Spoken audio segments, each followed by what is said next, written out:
There are a number of things I like about this 1979 Kingpin II pinball toy. I like its completeness, I like its condition, I like its provenance, and I especially like goofy instructions that explain away limitations as features in this little gadget. Hey there, welcome back to Gen X Grown Up. John here. I am a Gen X Grown Up. Thanks for clicking on this quick video. And I love going to toy shows and thrift shops and stuff like that. And so does my daughter, who goes to many antique malls and stuff. And she knows the kind of nerdy stuff that I enjoy. So last time she visited, she brought me this Kingpin II from Castle Toys. Now, this is a sequel, as you might expect, to Kingpin, a pinball machine that they released a few years earlier, but this one is Kingpin II from 1979. And as I said, there's a number of things that I like about this particular one. I'd never had this one, although, look, it came out in 79. I would have been 10, so I might have played it at a friend's house or something. I don't have vivid memories about it or anything, but that doesn't make it not cool. So first of all, Kingpin 2 around here on the edge talks a little more about it. It rattles, and I initially thought that was broken, but no, it's because it has a real metal pinball in it, which we'll get to.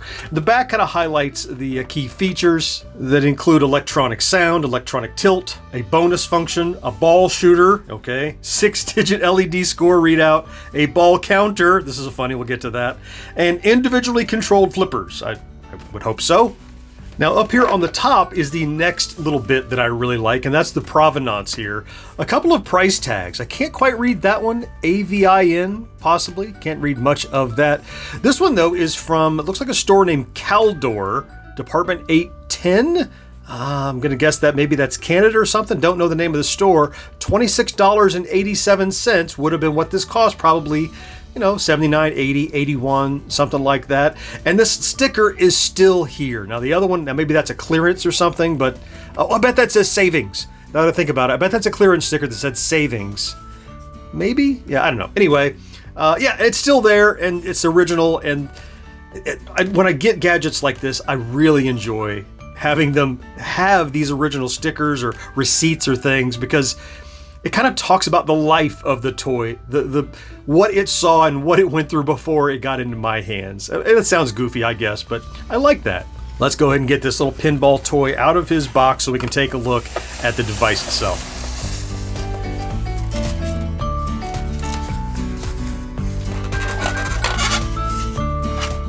Inside, we have our pinball toy in tremendous condition. You can see already how nice this looks. We'll get to that. Some printed material that has survived, the first of which is just this little like postcard that says, important notice, you should read the instructions, and it kind of talks about the bulbs and the batteries here. And then these original instructions. Now, this is just a little bifold sheet. You can see the yellowing on there. This side is pretty much just like warranty stuff. But over here, in the instructions, this adds a lot of the charm to this pinball toy. Look, 45 years ago, think of the limitations in consumer electronics. Let me point out just a couple items in here that I think is funny that they've made limitations sound like a feature of this toy. So first, they talk about the ball counter. It's equipped with an honor system ball counter.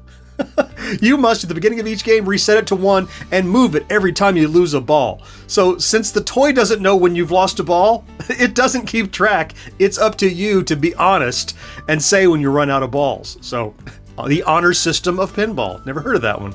The other one is number 6 here, where it talks about Kingpin 2 is equipped with an automatic reset feature. Oh, if you reach 100,000 points before you've used all 5 balls, Kingpin 2 will automatically roll the score back to 0 and start another game. So the fact that their LEDs couldn't show beyond 100,000 points is the automatic reset feature. It's not a bug. It's not a restriction. It's a feature. And while we're here, something to take note of, we saw in the box, it has a tilt feature. If you tilt the game too far forward, then it's supposed to be end your game until you hit it off and on again. So if you're trying to cheat, yeah, so we'll try that out too. And now, of course, our little Kingpin 2 pinball machine that, from what I could tell, maybe it was taken out of the box and then put back in the box and never touched for 45 years. Look at this. I'm going to run the light along this decal, and can you see it's not peeling? It's not lifting on the edges. It doesn't even have dings or dents in it. Can you see that? And then the plastic here on top of the playfield. I mean, I'm intentionally trying to get some glare in it so you can see not a scratch, not a ding.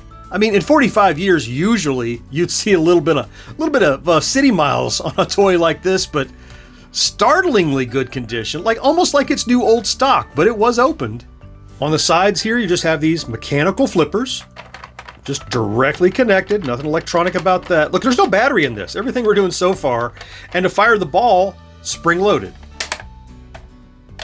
So, I mean, you could kind of play before you put the batteries in. Well, I can't apparently, but yeah, there's just no score happening because you don't have it turned on and it's not registering anything. But and over here is your honor system ball counter. You set it to 1 every time you lose a ball.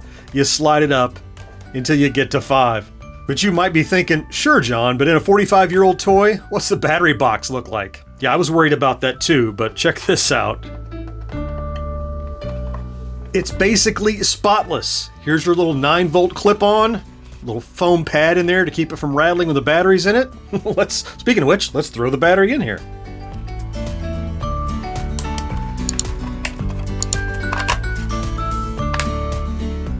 And on we go. Okay, so got my honor system ball counter down here to 1. Fire it, and so what we have is wherever there's numbers on the field, here, use this, wherever there's numbers on the field here, there's a little sensor that you impact the wall there, I guess. Oh, we have to remember to try to tilt it too. So okay, let's give it a try.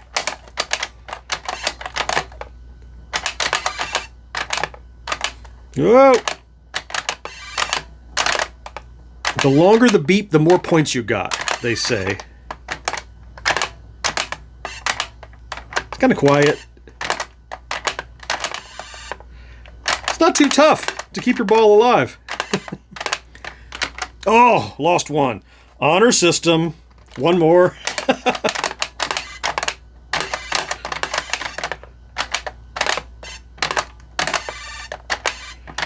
The flippers are noisier than the speaker.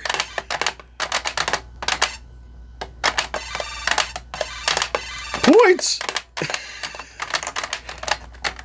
All right, there's a couple of balls. I guess we gotta try to tilt it, right? So they said you lift it up. Lift it up harder. I'm getting free points.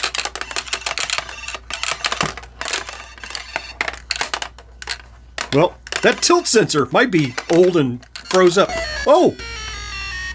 There it went. It finally froze. It finally tilted, stopped the game, and you can't score anymore.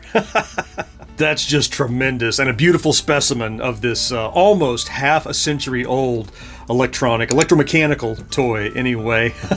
Hey, I'm going to throw links to some other videos here and here, some other cool thrift store finds I have found in the past. Definitely hope you found something to enjoy in this video. I can't wait to talk to you again next time. Bye-bye.